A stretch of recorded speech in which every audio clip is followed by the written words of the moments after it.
Bilbo recuou para a parede, resfolegando, a mão agarrada ao seu bolso.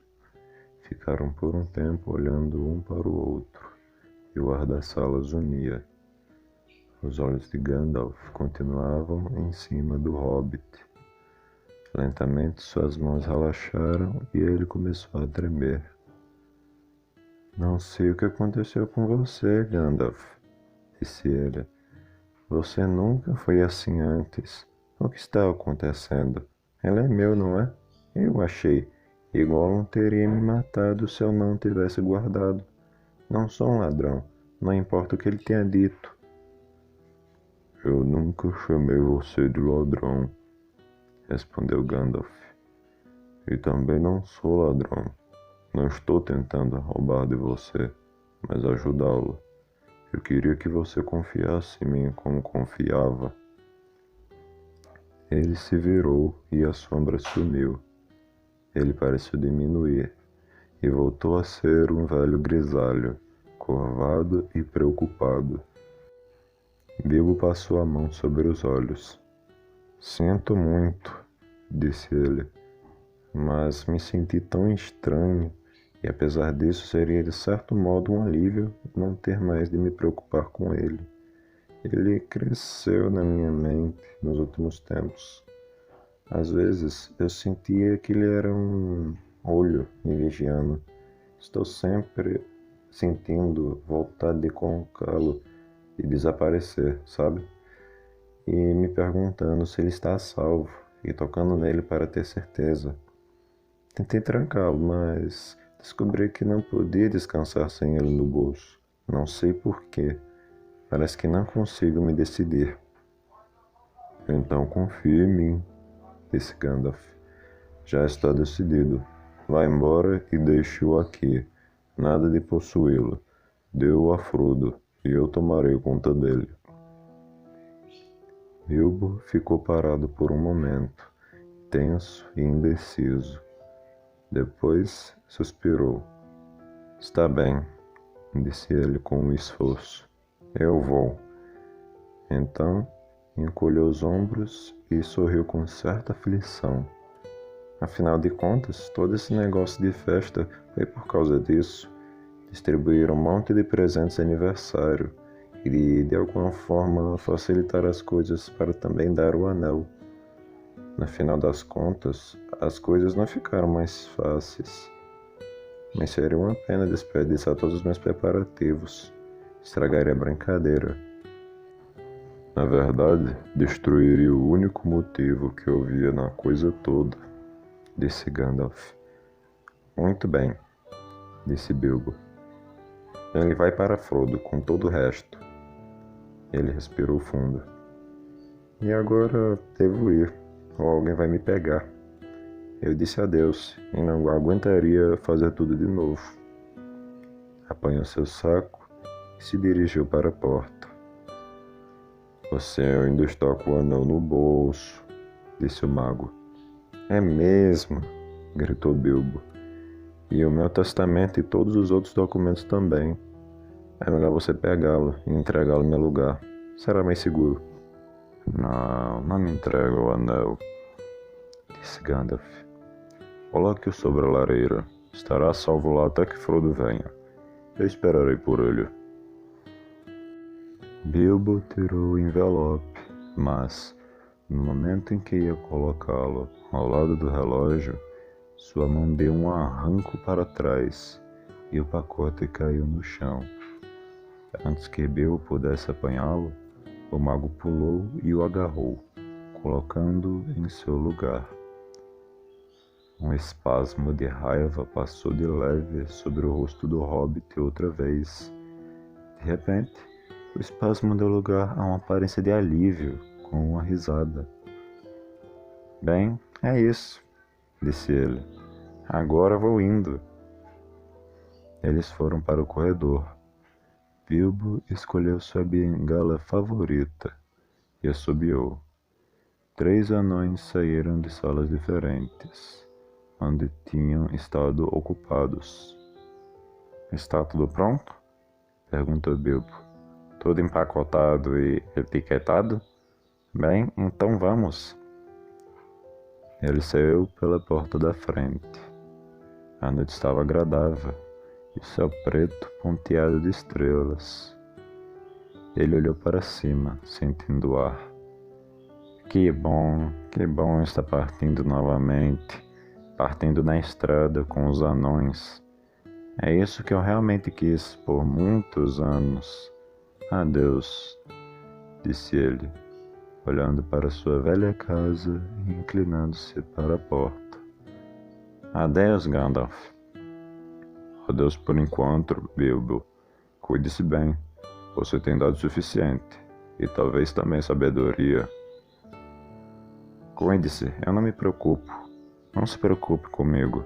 Eu estou mais feliz que nunca. E isso significa muita felicidade. Mas chegou a hora.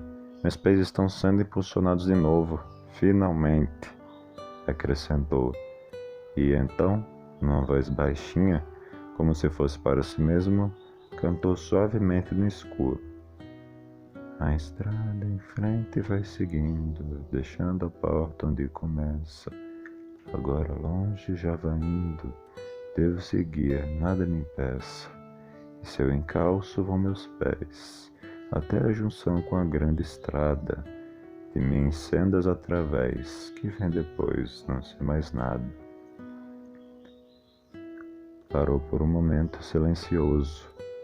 Então, sem mais uma palavra, deu as costas às luzes e vozes nos campos e barracas e, seguido por seus 3 companheiros, deu a volta entrando no jardim e foi descendo rápido o longo caminho.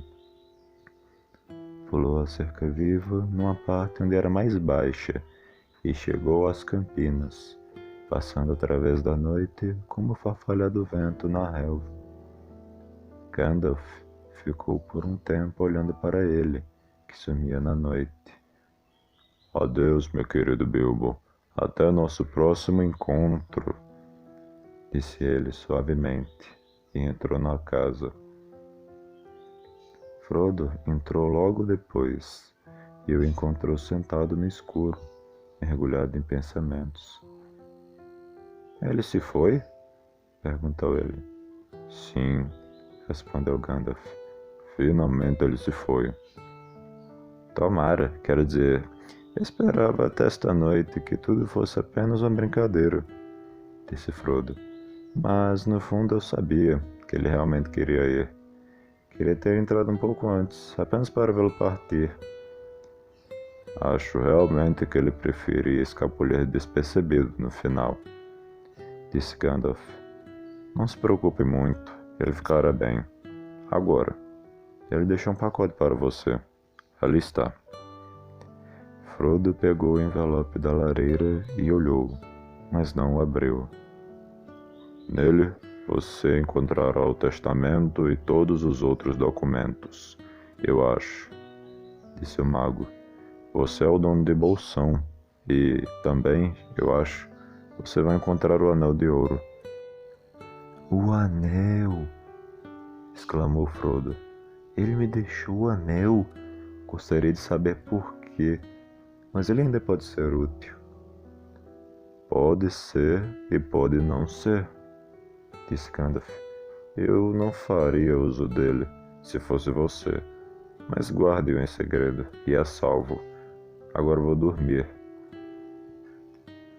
Como dono de Bolsão, Frodo sentiu que era seu doloroso dever dizer adeus a todos os convidados. Rumores sobre acontecimentos estranhos tinham agora se espalhado em todo o campo, mas Frodo apenas dizia: não há dúvidas de que tudo será esclarecido de manhã. Por volta da meia-noite, vieram carruagens para as pessoas importantes. Uma a uma, elas foram rolando colina abaixo, lotadas de hobbits saciados, mas muito insatisfeitos. Vieram jardineiros e removeram com carrinhos de mão aqueles que tinham inadvertidamente ficado para trás. A noite passou lentamente. O sol nasceu, Os hobbits acordaram muito mais tarde. A manhã passou. Pessoas vieram e começaram, por ordem de alguém, a retirar os pavilhões e as mesas e cadeiras, e as colheres e facas e garrafas e pratas, e as lanternas, e os arranjos de flores em caixas, e os restos de papel de bombinhas, e bolsas e luvas e lenços esquecidos, e a comida que não tinha sido consumida, um item muito pequeno. Então, outras pessoas vieram, por ordem de ninguém. Bolseiros e Boffins, e Bolgers e Tucks, e outros convidados que moravam ou estavam hospedados em lugares próximos. Por volta do meio-dia, quando até os mais bem alimentados estavam a todo vapor novamente, havia uma grande multidão em Bolsão, não convidada, mas não inesperada. Frodo estava esperando no degrau, sorrindo, mas com aparência bastante cansada e preocupada. Deu boas-vindas a todos os visitantes, mas não tinha muito mais para dizer além do que já tinha dito antes. Sua resposta a todas as indagações era simplesmente: o Sr. Bilbo Bolseiro foi embora, pelo que sei, para sempre. Alguns visitantes ele convidou para entrar, pois Bilbo tinha deixado mensagens para eles. Dentro do corredor estava empilhado uma grande variedade de pacotes e embrulhos e pequenas peças de mobília. Em cada item havia uma etiqueta. Havia várias etiquetas deste tipo. Para Adelard Tuck, e somente para ele, de Bilbo, em um guarda-chuva. Adelard tinha dado cabo de muitos guarda-chuvas não etiquetados. Para Dora Bolseiro, em memória de uma longa correspondência, com amor, de Bilbo, num grande cesto de lixo. Dora era irmã de Drogo e a mulher mais velha entre os parentes vivos de Bilbo e Frodo. Tinha 99 anos e escrevera resmas de bons conselhos durante mais de meio século. Para Milo Covas, esperando que seja de utilidade, de Bilbo Bolseiro, uma caneta de ouro e um vidro de tinta. Milo nunca respondia cartas. Para o uso de Angélica, do tio Bilbo, um espelho redondo e convexo. Ela era uma jovem bolseiro e, obviamente, considerava seu rosto bem proporcionado. Para a coleção de Hugo Justo Correia, de um doador, no instante, vazia. Hugo era ótimo para pedir livros emprestados e péssimo para devolvê-los. Para a Labélia Sacola Bolseiro, como um presente, num estojo de colheres de prata. Bilbo achava que ela se apropriara de grande quantidade de suas colheres, enquanto ele estava longe, na primeira viagem. Labélia sabia muito bem disso. Quando chegou mais tarde naquele dia, pegou a ideia imediatamente, mas também pegou as colheres. Essa é apenas uma pequena seleção dos presentes. A residência de Bilbo ficara realmente entulhada de coisas no curso de sua longa existência. Era uma tendência das tocas de hobbits ficarem entulhadas, pela qual o costume de distribuir tantos presentes de aniversário foi grandemente responsável. Não que, é claro, os presentes de aniversário fossem sempre novos. Havia um ou outro velho maton de utilidade esquecida que tinha sido circulado por todo o distrito. Mas Bilbo geralmente dava presentes novos e guardava os que recebia.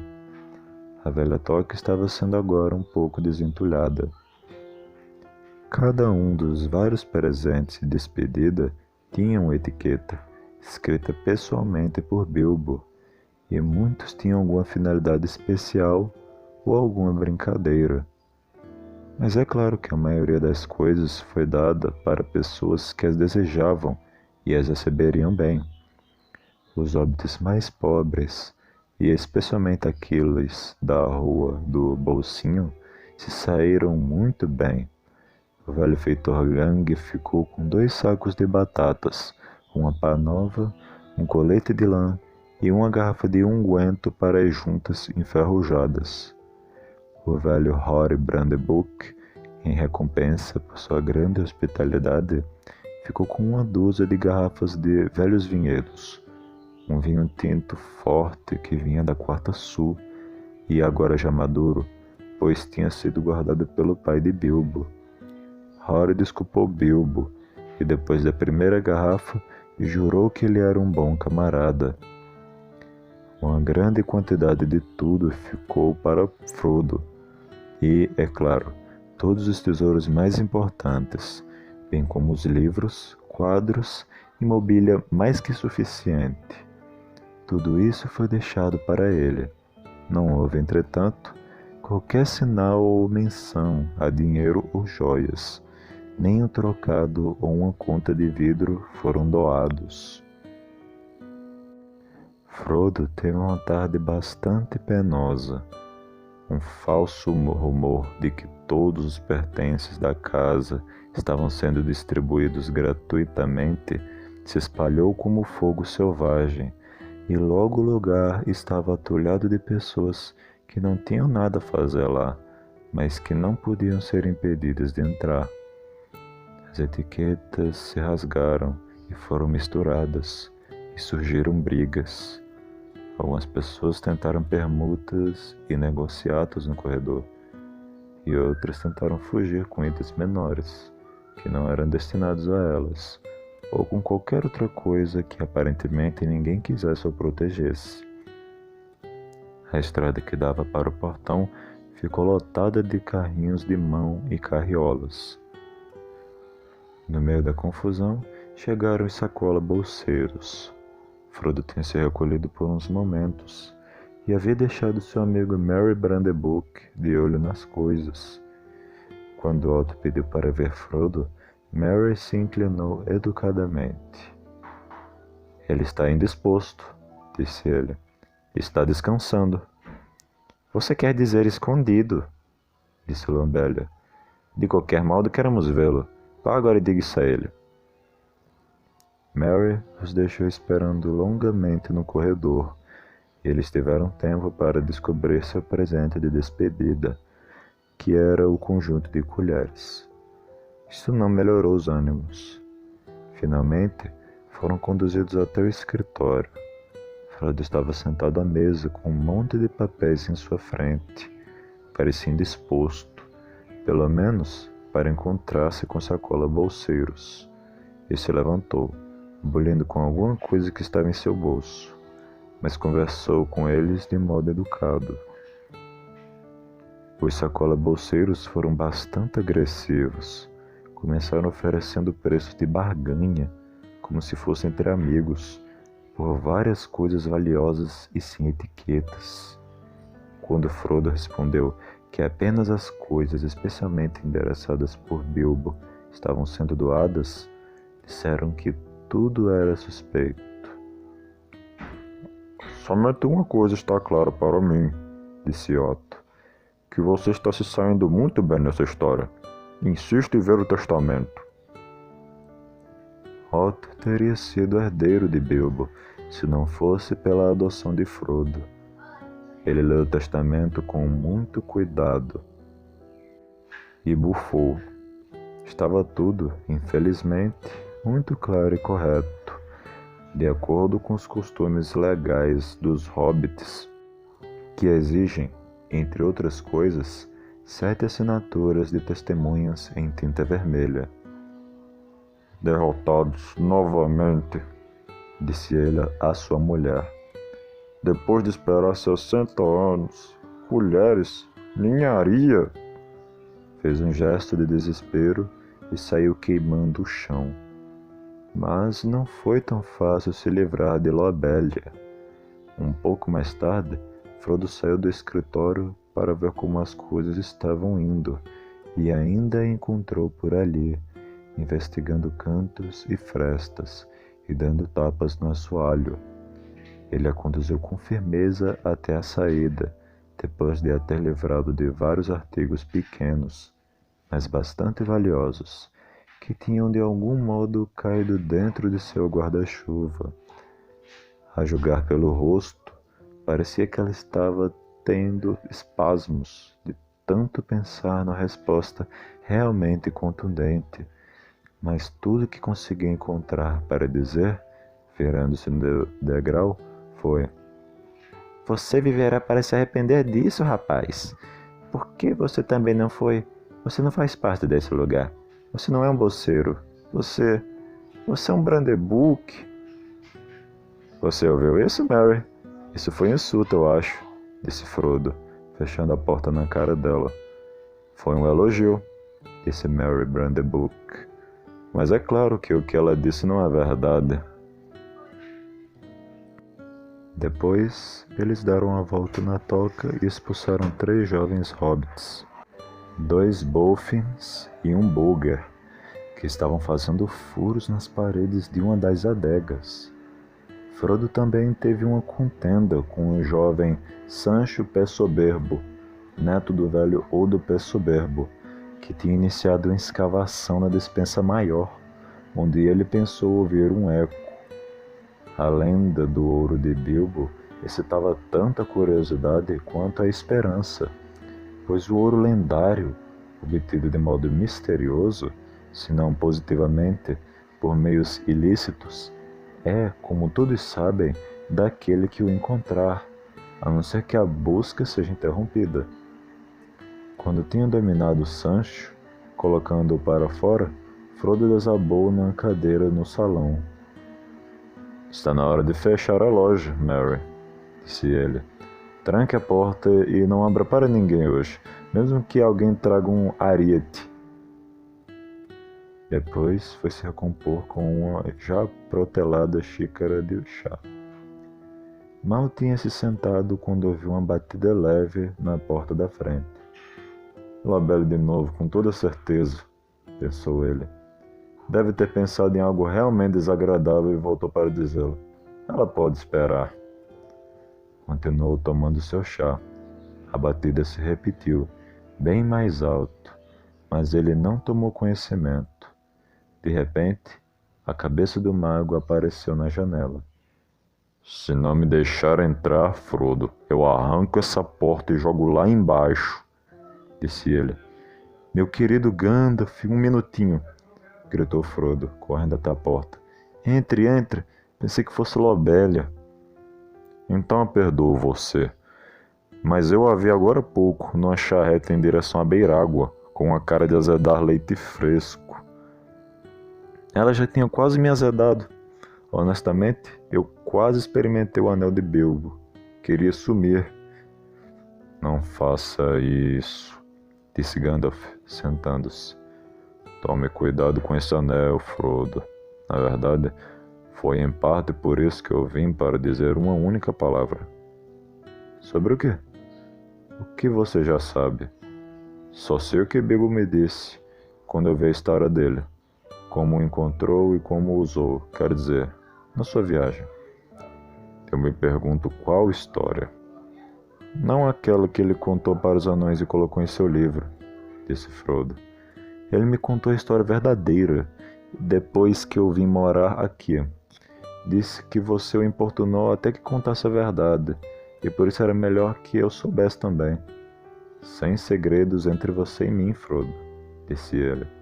"Mas isso deve ficar entre nós. O anel é meu, de qualquer forma."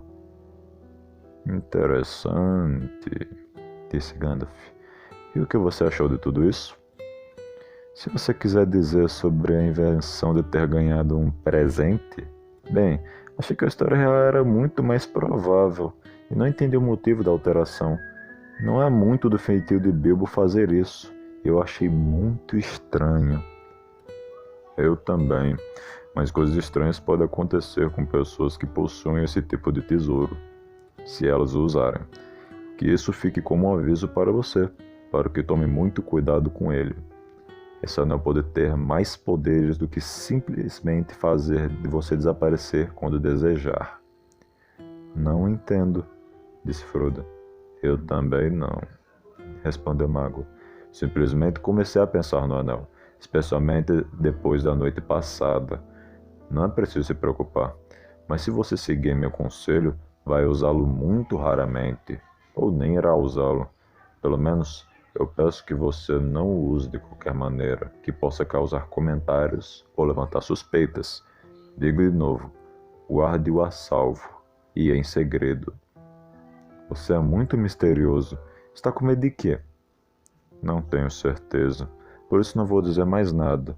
Pode ser que eu tenha alguma coisa para dizer quando voltar. Vou partir imediatamente. Então, é adeus por enquanto. Imediatamente? Gritou Frodo. Achei que você ia ficar no mínimo por mais uma semana. Estava ansioso por sua ajuda. Eu realmente queria ajudar você, mas tive de mudar meus planos.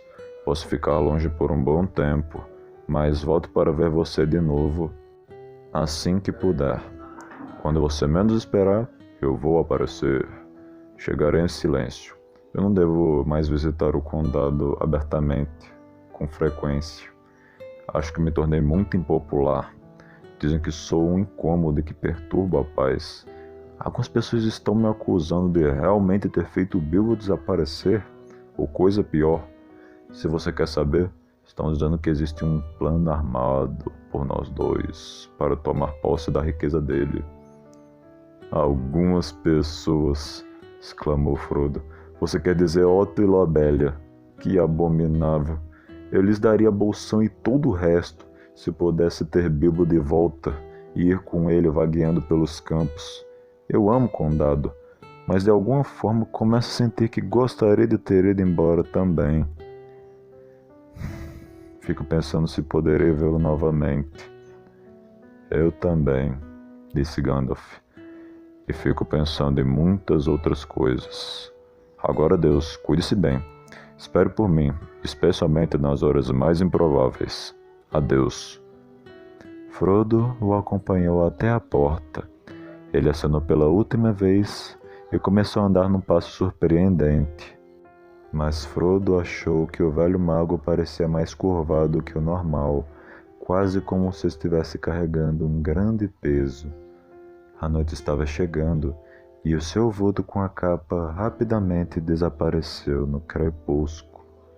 Frodo não o viu novamente por um longo tempo.